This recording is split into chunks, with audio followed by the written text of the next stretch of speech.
let's circle back around to the 2 or 3K way.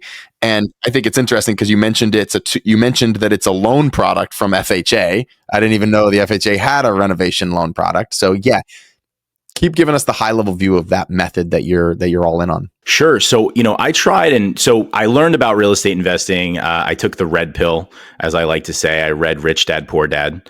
It was actually, I saw it in New York City. A guy selling books on the side of the street was selling a used version of Rich Dad, Poor Dad. And for a kid that grew up in a blue collar environment where their parents were just not great with money, investing was not even a thing that was even imagined. I don't even think the word investing came up in our house.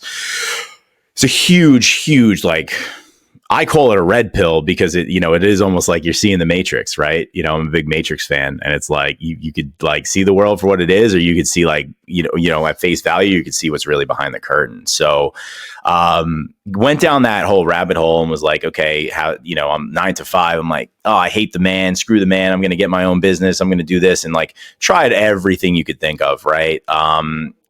E-com, affiliate marketing, state trading stocks, and failed at all of it, as we all do. And real estate, obviously Robert Kiyosaki mentions it a lot in the book, but, he mentions real estate in there, and he talks about that. And I just thought that was never, attainable for me. Living in New York, like right outside New York City, like highest cost of living in the nation. They just released the recent numbers. New York City is the highest 1-bedroom price for rent in the world currently. So it's nuts right now. So the idea of like buying and flipping real estate and, in New York was foreign to me. There's no way I'm ever going to do that.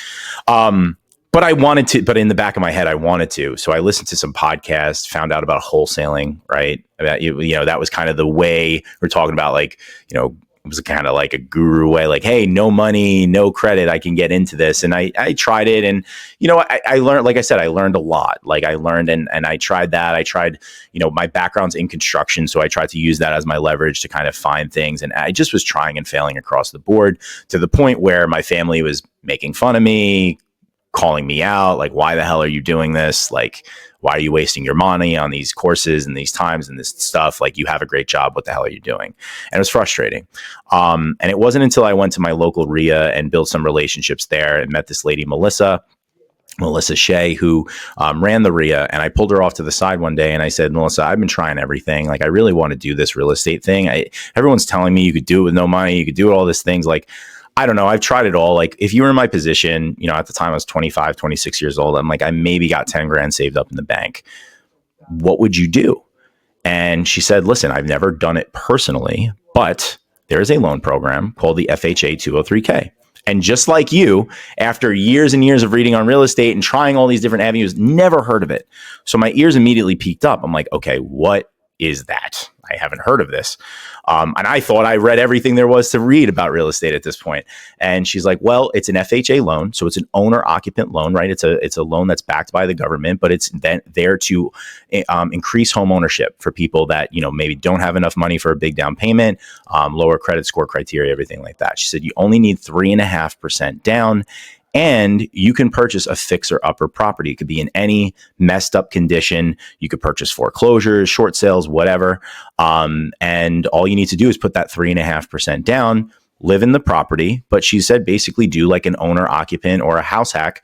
Like I mentioned earlier, New York has basements. So live in the basement, rent out the upstairs, find a fixer upper, build some equity into that property with that really low down payment, live for free, rent it out, do the BRRRR strategy, essentially take that money back out of the property and go repeat the process.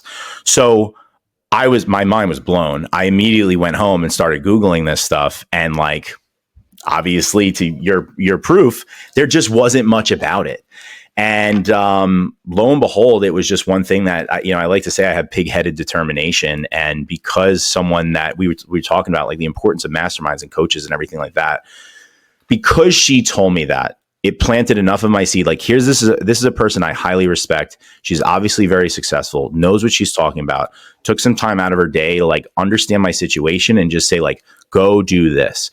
And that was just replaying in the back of my head. So, lo and behold, I figured it out the hard way. But fast forward, I found a duplex property, only put $9,500 down on it, which was actually less than 3.5% because I got a seller's concession back.